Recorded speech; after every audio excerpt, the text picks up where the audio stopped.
मित्रों, महाशिवरात्रि के दिन अगर अपने ने उपाय कर लिया तो मानो आपकी सारी इच्छा पूरी हो जाएगी। भोलेनाथ की अटूट कृपा आप पर बरस जाएगी। आज हम आपको एक बेहद अनमोल जानकारी देने जा रहे हैं। 26 फरवरी को पड़ने वाली महाशिवरात्रि के शुभ अवसर पर यदि आप एक विशेष उपाय कर लेते हैं तो आपके जीवन से गरीबी हमेशा के लिए समाप्त हो सकती है। आज हम आपको प्रकृति द्वारा प्रदान किए गए कुछ ऐसे चमत्कारी पौधों के बारे में बताएंगे जिनका मात्र स्पर्श करने से धन संबंधी परेशानियां दूर हो सकती हैं। यदि आप इन पौधों की जड़ को महाशिवरात्रि के दिन बताए गए नियमों के अनुसार अपने घर ले आते हैं और सही विधि से उसका उपयोग करते हैं तो आपको अपार धन लाभ प्राप्त हो सकता है और करोड़पति बनने से कोई ताकत आपको रोक नहीं सकती। मैं माता रानी की सौगंध खाकर कहता हूं कि यदि आपने इस जानकारी को पूरे विश्वास और श्रद्धा से अपनाया तो आपकी सभी इच्छाएं पूर्ण हो सकती हैं। लेकिन एक विनम्र अनुरोध है कि इस पूरी जानकारी को ध्यानपूर्वक अंत तक समझें, तभी आपको इसका संपूर्ण लाभ प्राप्त होगा। जब तक बताए गए उपायों को पूरी श्रद्धा से नहीं किया जाता तब तक उनका प्रभाव संपूर्ण रूप से नहीं मिलता।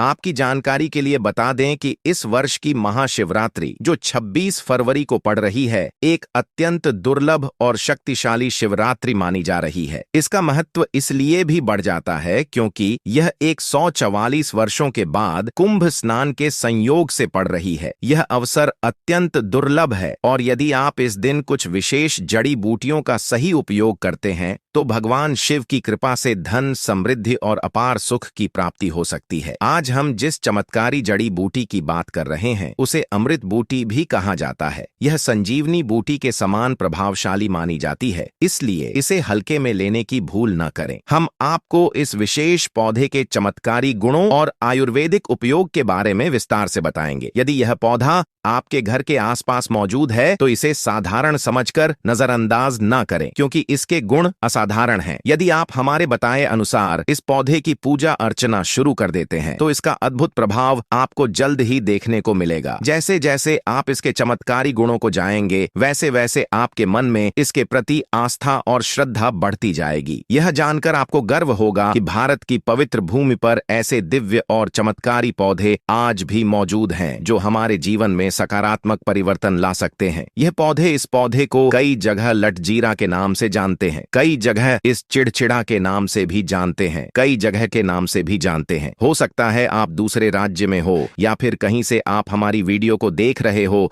या फिर दूसरे देश से देख रहे हो तो इसे अलग अलग प्रति में, अलग अलग जगह में, अलग अलग हिस्सों में अलग अलग नाम से जाना जाता है, लेकिन वीडियो में देख करके आप इसे समझ सकते हैं। तो खासकर ये जो पौधा है इसे लटजीरा के नाम से भी बहुत से लोग जानते हैं। और इसे अपामार्ग क्यों बोला जाता है? क्योंकि ये उल्टा चलता है। इसके जो बीज होते हैं बिल्कुल ही उल्टे होते हैं। आप अन्य पौधे के बीज देखेंगे, फूल के बीज देखेंगे तो ऊपर की तरफ होते हैं, लेकिन यह निकले की तरफ होता है। इनका जो बीज होता है यह निकले की तरफ होता है, ये उल्टा होता है, इसीलिए इसे अपामार्ग बोला जाता है। यह अपामार्ग विद्या में बहुत इसका प्रयोग होता है। कभी इसके बारे में मैं जानकारी बताऊंगा कि ये क्यों ये हमारे लिए कीमती है, क्यों ये आज साधारण है, आपको हम इस वीडियो में बताएंगे। सर्वप्रथम तो सभी दर्शकों को कहना चाहूंगा कि कमेंट बॉक्स में हर हर महादेव, जय भगवान शिव जरूर लिखना। अगर आप भारत भूमि से हैं तो जय हिंद बिल्कुल ही लिखना। इसका जो मैं आयुर्वेदिक प्रयोग बताऊंगा शायद यह प्रयोग जानने के बाद कल से आप इनका प्रयोग करना शुरू कर देंगे। साथ ही साथ इसका मैं आप लोगों को वनस्पति प्रयोग के साथ साथ इसका जबरदस्त चमत्कारी एवं तांत्रिक प्रयोग भी बताऊंगा। तांत्रिक प्रयोग का मतलब है इसका आप जो जीवन में प्रयोग करके बहुत सारे अपने समस्याओं को दूर कर सकते हैं। तो सर्वप्रथम इसके बारे में मुझे ज्ञान प्राप्त हुआ जब हम शिवरात्रि के दिन महाकुंभ स्नान करने के लिए प्रयागराज गए थे। तब वहां हमें एक महात्मा के साथ जब हमारी भेंट हुई तो हमने उनसे बाद में पूछा कि महाराज, आप लोग काफी लंबे समय से सिद्ध प्राप्त करते हैं, लंबे समय से आप शिव भगवान की साधना करते हैं, तो हमें ये बताइए आप लोग 1 महीने तक बिना जल ग्रहण किए हुए किस प्रकार से साधना करते हैं। तो उस संत महात्मा ने हमें स्वयं ही बताया कि जो चिड़चिड़ा नाम का पौधा होता है जिससे आप लोग अपामार्ग के नाम से जानते हैं या फिर इसके कई प्रकार के नाम होते हैं, तो उसमें हमें बताएं कि हम उनके बीच का ध्यान से सुना। आज भी जंगल में महात्मा जितने भी लोग हैं, संत महात्मा जंगल में रहने वाले जो कि शिव की साधना करते हैं। भोले बाबा ने पूछा कि महाराज, आप लोग काफी लंबे समय से सिद्ध प्राप्त करते हैं, लंबे समय से आप शिव भगवान की साधना करते हैं, तो हमें यह बताइए आप लोग 1 महीने तक बिना जल ग्रहण किए हुए किस प्रकार से साधना करते हैं। तो उस संत महात्मा ने हमें स्वयं ही बताया कि जो चिड़चिड़ा नाम का पौधा होता है, जिसे आप लोग अपामार्ग के नाम से जानते हैं या फिर इसके कई प्रकार के नाम होते हैं, तो उसमें हमें बताएं कि हम उनके बीच का ध्यान से सुना। आज भी जंगल में महात्मा जितने भी लोग हैं, संत महात्मा जंगल में रहने वाले जो कि शिव की साधना करते हैं, वह भोले भोले बाबा की साधना में लीन रहते हैं और सिद्धियां प्राप्त करते हैं। तो हमें वह महात्मा महाकुंभ में स्नान के द्वारा मिले थे। उसके बाद वह साधना करने के लिए ही बैठे थे, तो हमने उनसे यह पूछ लिया था। तब उन महात्मा ने हमें बताया कि उनके बीच की खिचड़ी बनाया जा रही है और उनके 2 चम्मच खिचड़ी खाना होता है। अगर आप उनके बीच का खिचड़ी बना के 2 चम्मच खा लेते हैं तो आपको 1 महीने तक भूख प्यास नहीं लगती है। तो संत ने हमें बताया कि 1 महीने तक हमें भूख और प्यास नहीं लगती। फिर हम लंबे समय तक जब साधना करते हैं, हमारे धर्मशास्त्रों में यह भी कहा जाता है, जो मनुष्य साधना करके महाशिवरात्रि के दिन भोलेनाथ को प्रसन्न कर लेता है तो उसके सारे दुख दर्द कष्ट दूर हो जाते हैं। जिस इंसान के ऊपर भोले बाबा का आशीर्वाद प्राप्त होता है, वह इंसान सबसे धनी श्रेष्ठ बुद्धिमान होता है। वैसे तो भोले बाबा थोड़ी सी पूजा पाठ में ही प्रसन्न हो जाते हैं, लेकिन कुछ ऐसे नियम हैं, इसके प्रयोग से उनकी पूजा करने से लाभ की प्राप्ति होती है। तो उन महात्मा ने हमें बताया कि इस पौधे के जड़ में माँ गंगा का वास होता है। जी हाँ, बिल्कुल ही माँ गंगा का वास होता है। और यह भी माना जाता है कि प्राचीन ग्रंथों में भी लिखा है कि अमृत की कुछ बूंदें इस पौधे पर पड़ी थीं, इसलिए आयुर्वेदिक में इसे संजीवनी बूटी के नाम से जाना जाता है। तो दोस्तों, ये थी इस पौधे की जानकारी। इस पौधे की और भी कई सारी विशेषताएं जो एक वीडियो में बताना संभव नहीं है। अगर आप इस पौधे की और जानकारी प्राप्त करना चाहते हैं तो हमें कमेंट में पार्ट 2 लिखें और हम जल्दी ही इस पर दूसरी वीडियो बना देंगे। इस वीडियो को एक लाइक और चैनल को सब्सक्राइब जरूर कर लेना। भोले बाबा की कृपा आप पर हमेशा बनी रहेगी।